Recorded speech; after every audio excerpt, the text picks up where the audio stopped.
Bom, gente, o exercício número 9 pode parecer um exercício bem complexo, mas na verdade ele não é, né?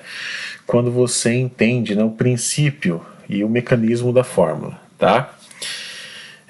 O exercício aqui de número 9 ele vai pedir para vocês de fazer um software, né, para fazer o cálculo de um desvio padrão de um grupo de números, de um grupo de valores, tá? Esses valores o usuário é que vai fornecer para nós, tá? Ele que vai digitar, tá? São valores aleatórios, pode digitar até 100 números, o usuário vai poder digitar até 100 números, tá? E o cálculo, ou seja, o usuário vai poder fazer uma entrada de dados, ou seja, vai entrar com números até -1. Então, todos os números que o usuário digitar até -1, ou seja, ele vai digitar números 5, 10, 15, 25, 70, 2, 3, -1, ou seja, o software ele vai fazer a coleta de todos esses números digitados até -1, tá? O -1 seria o ponto de parada, ok? Ele não entra na jogada. Bom, após a coleta, o sistema aí tem que fazer o cálculo do desvio padrão, tá? Pessoal, vamos entender primeiramente o que é um desvio padrão. Antes de mais nada, né? Antes de sair fazendo o cálculo, vamos entender o que é um desvio padrão. Imagine a seguinte situação: eu tenho duas classes, a classe A e a classe B, né? A classe A, eu tive um aluno que tirou 10, o outro aluno tirou 10, o outro aluno tirou 10, o outro aluno tirou 5. A média da sala foi 8,75. Na classe B eu tive um aluno que tirou 9, 6, 10, 10. Ou seja, isso aqui foram as notas dos alunos da classe B. A média da sala também foi 8,75. Aí eu pergunto para vocês, qual classe teve a melhor performance em relação à média, né? Ou seja, qual classe foi melhor? Uma forma de você desempatar, né, ou seja, uma forma de você classificar essa sala é trabalhar com o desvio padrão. O que o desvio padrão vai fazer? O desvio padrão ele vai medir a dispersão dos dados, né? Ou seja, quanto mais disperso os dados estiverem, tá, maior vai ser o desvio padrão.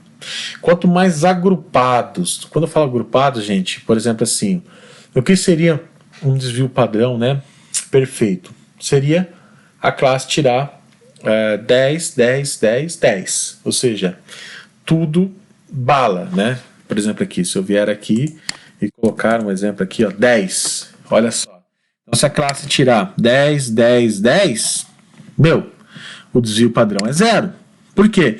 Porque não houve dispersão dos dados. Vocês podem perceber aqui que não houve nenhuma dispersão dos dados, né? Então, quanto maior o desvio padrão, quer dizer que houve é maior a dispersão dos dados entre si. Então, um aluno tirou 7, outro tirou 2, outro tirou 3. Agora, uma sala com um desvio padrão baixo seria um aluno tirou 9, 8, 7, 9, 8, 9, 8, 7, 8,5, 9. E o que seria uma sala com desvio padrão muito alto? 3, 9, 4, 7, 1, 9, 10, 2. Entendeu? Então vejam que a dispersão é muito grande, né? Os dados estão muito afastados, ou seja, eles não estão bem casados, não estão bem agrupadinhos em si. Então, o desvio padrão serve para medir essa dispersão, né? Como eu mostrei para vocês aqui, eu tenho dois exemplos, né? Então, eu tenho com a classe A e com a classe B. Pelo cálculo do meu desvio padrão aqui, né, gente, dá para perceber que a classe B teve uma melhor performance em relação à classe A, né? É fácil de verificar isso, tá? E se eu colocar, por exemplo, se a classe A tirou 10, 10, 10, então vou fazer até um outro exemplo aqui, né? Vou colocar a classe C aqui, né? Então a classe C tirou 10, 10, 10, olha, o desvio padrão aqui é 0. Então, a melhor performance aqui, obviamente, foi a classe C, né? Porque o desvio padrão foi 0. Aqui, em segundo lugar, ficou a classe B, que teve um desvio padrão de 1,64, e, por último, a classe A, que teve um desvio padrão de 2,17, tá? Ou seja, pelos cálculos aqui, a classe A é a que teve a maior dispersão aí dos dados, né? Bom, o desvio padrão é isso, tá? É uma ferramenta muito importante aí na estatística. Então, como que vai funcionar o cálculo, né, pessoal? Como que vocês vão fazer o cálculo? Bom, o usuário vai digitar N valores. Quando eu digo N valores, a quantidade é ele que vai definir. Então, o seu software, né, o seu código, ele vai ter que ter uma inteligência, né, de tal maneira que ele vai ter que detectar quantos números que o usuário vai digitar. Então, não é algo pré-definido. Ok? Então esse é o primeiro ponto. Quando é que o usuário vai poder sinalizar, né? Ou que forma que o usuário vai poder sinalizar que ele quer parar de digitar números, né? Então ele vai digitar o -1. Então a partir do momento que o usuário digitar o -1, o que vai acontecer? O seu código tem que interromper a coleta de dados, né? E começar a fazer o cálculo do desvio, tá? Agora, entendendo essa fórmula, gente, a fórmula do desvio padrão nada mais é do que um somatório, né? Somatório do que, professor? Bom, um somatório de xi. O que seria o xi? Xi seria o valor atual, né, que o usuário for digitar, certo ou não? Então, vamos lá. O usuário digitou 10 números. Então, o xi seria esses números esses 10 números que foram armazenados aí no vetor. Menos MA. O que seria MA? O MA seria a média aritmética, né, de todos esses números aqui. Tá? Você vai levar tudo isso ao quadrado, dividir pela quantidade de números que o usuário digitou. Tá? E no final tirar a raiz quadrada. Certo? A raiz quadrada desse somatório aqui vai ser o seu desvio padrão. Então, o que você precisa fazer? Você precisa, primeiro, coletar todos os números que o usuário quer, né, para fazer o cálculo do desvio padrão. Então, a primeira tarefa é fazer a coleta de todos os números, né, ou seja, fazer a coleta de todos os dados que o usuário deseja. Esse é o primeiro passo. Segundo passo, calcular a média aritmética desses números que o usuário digitou. Ponto. Tá? Calculou a média. E por último, fazer o cálculo do desvio padrão. Tá? Então vamos por partes. Primeiro, criei um vetor int números com 100 posições. Tá? Então criei um vetor. Professor, por que 100 posições? Para armazenar até 100 números. Né? Lembra aqui que no exercício número 9, aqui no enunciado do exercício, que eu falei que o usuário pode digitar até 100 números, né? Criei uma variável tipo float para fazer o cálculo da média, uma variável dp, que seria uma variável para armazenar o desvio padrão, uma variável i para os meus slash repetição aí, né? Um somatório que eu vou explicar daqui a pouquinho, tá? Então vou parar aqui no somatório. O somatório seria para fazer o cálculo da média, tá? O somatório dp vou explicar daqui a pouquinho. Então vamos lá. Primeiro last repetição. Gente, tá bem tranquilo entender um pouquinho esse last repetição aqui. Enquanto num for diferente de -1, né? O que seria essa variável num aqui? Né? Essa variável num, vocês podem perceber que é uma variável que eu vou receber, né? Armazenar, na verdade, né? É uma variável que vou fazer a armazenagem dos dados que o usuário digitar. Então, o usuário digitou um número, pressionou Enter, essa informação vai ser armazenada dentro dessa variável num.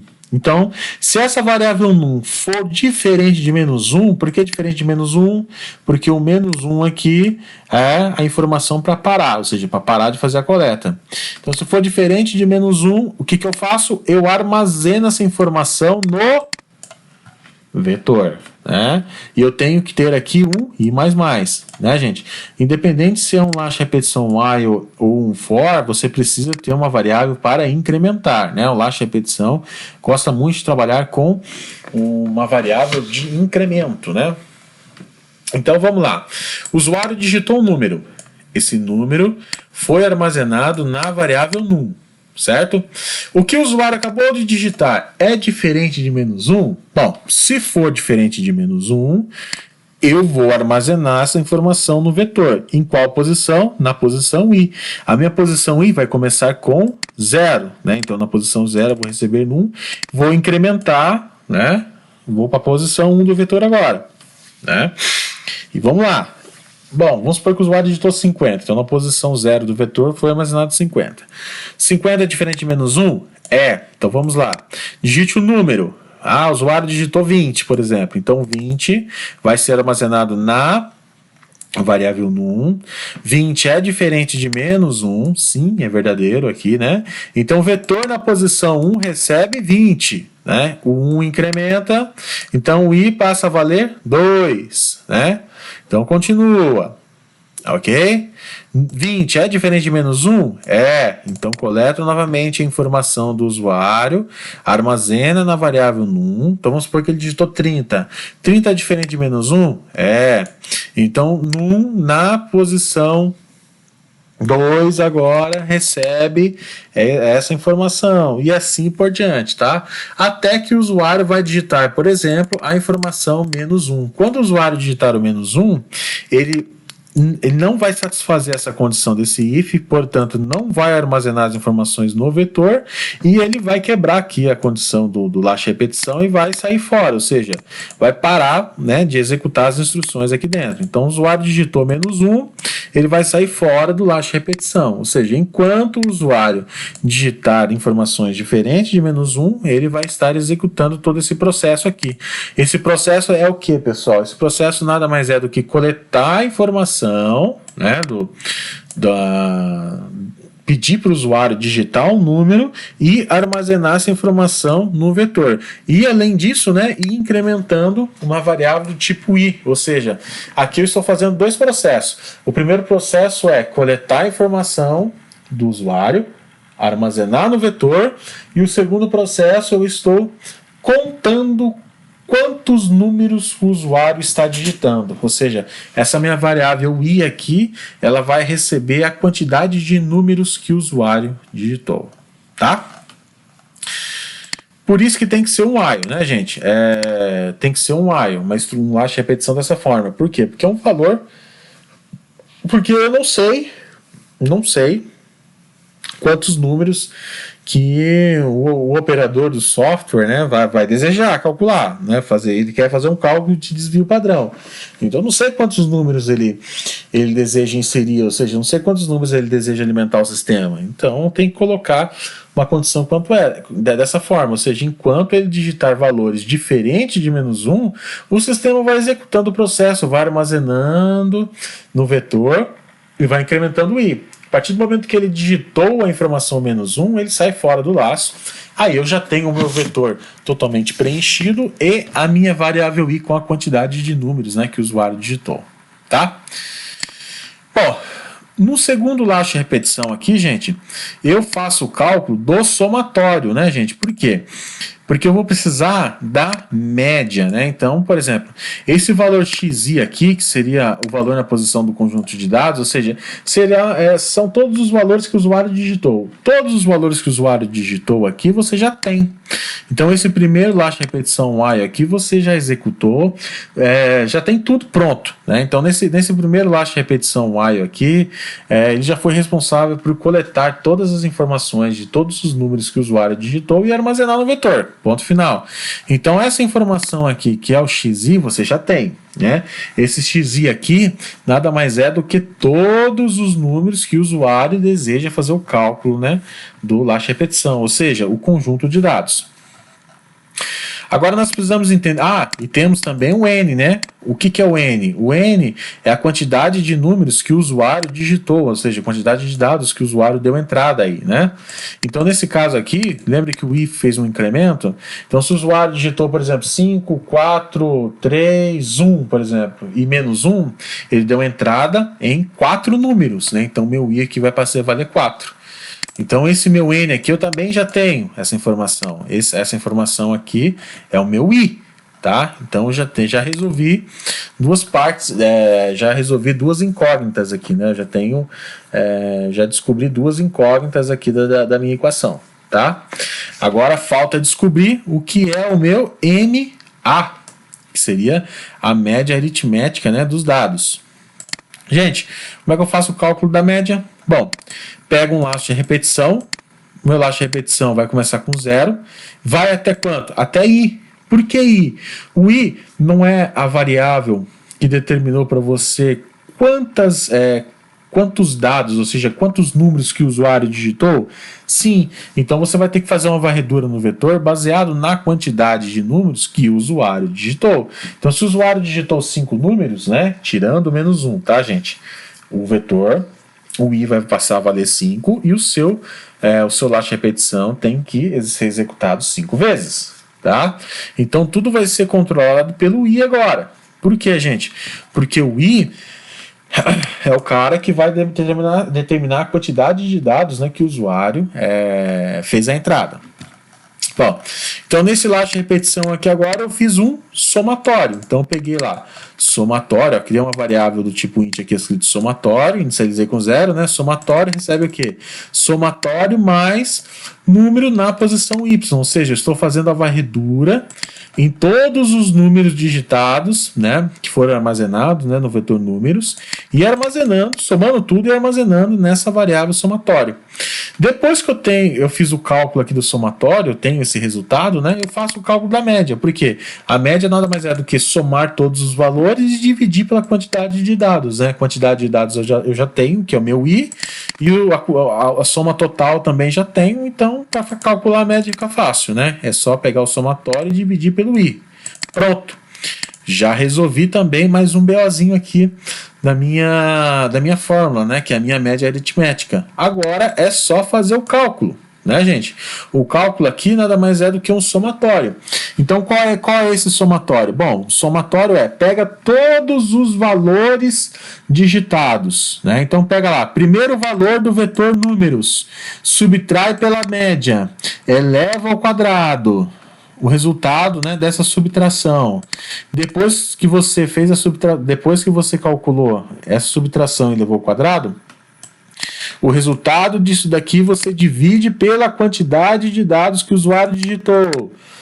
Soma ele soma, né, essa razão numa variável. Depois, pega o próximo dado do vetor números, subtrai pela média, eleva ao quadrado, divide pela quantidade total de dados, soma com o resultado anterior e assim por diante.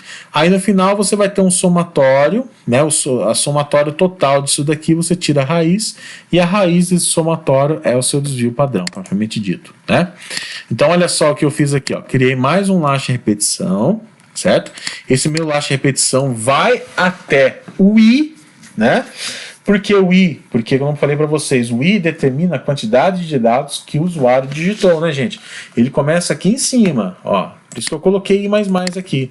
É ele que determinou para mim quantas vezes, né, que o usuário digitou os números aqui. Ou seja, pode ser que o usuário tenha digitado 5, 10, ou seja, aqui está o pulo do gato. É esse i que fez a contagem para mim de quantos números, né, que o usuário deu entrada de dados aí. Bom, o desvio padrão não é um somatório? Então, olha lá. Então, eu criei aqui um somatório dp é igual. Somatório dp é como se fosse um somatório mesmo, comum, gente. Ó, como se fosse um somatório comum mesmo. Só que eu vou somar o quê? Eu vou somar, né, essa equação aqui. Então, eu peguei o quê? xi, certo? Então, olha só. Número na posição i menos a média. Elevei esse resultado aqui de número na posição i menos a média, elevei ao o quadrado, né? Ou seja, tem uma potenciação aqui. É a potência de quem? Do número atual do meu vetor menos a média aritmética. Ou seja, número atual do meu vetor menos a média aritmética eleva ao quadrado. A função POU aqui, gente, que faz parte da biblioteca MEF, como vocês estão percebendo observar aqui, eu tenho uma biblioteca MEF, né, uma biblioteca nova. Essa biblioteca POU aqui é uma biblioteca que faz o cálculo de potência. Então aqui eu informo qual é a base, vírgula, qual é o expoente, né? Então qual que é a base aqui? A base que eu tenho aqui nada mais é do que o número atual do meu conjunto de dados menos a média aritmética. E qual é o exponente? 2. Então eu fiz a mesma coisa aqui, né? Número na posição i menos a média elevado ao quadrado. E todo esse cálculo aqui, eu divido ele por n. O que é o n, pessoal? O n é a quantidade de números que o usuário digitou, né? Ou seja, divido por esse número e somo na variável somatório dp. Ou seja, essa variável somatório dp vai ser uma variável que vai receber a soma de toda essa equação. Ou seja, vai pegar todos os valores que estão armazenados no vetor, todos esses valores vão passar por esse processo de cálculo aqui e vão ser armazenados, né, através de um somatório, ou seja, isso aqui eu acabei de criar uma estrutura de somatório, né, então todos esses dados serão armazenados nessa variável somatório dp. E depois que o somatório for calculado, o que eu faço? Eu tiro a raiz quadrada deste somatório, né? Então o desvio padrão final nada mais é do que, porque mais uma função matemática aí. Essa SQRT, né, a abreviação de square root, nada mais é do que raiz quadrada do somatório. Então a raiz quadrada do somatório é o seu desvio padrão, tá? Então já aparece aqui para mim, e depois no final eu posso colocar um printf com o desvio padrão. Basicamente é isso, gente. Vamos fazer um teste para vocês verem. 2, 3, 4, 1, menos 1. Olha só, desvio padrão 1.2, tá? Já fez o cálculo certinho aí para nós. Ok, gente? Se vocês tiverem mais alguma dúvida em relação a esse exercício, por favor, entre em contato. Um forte abraço.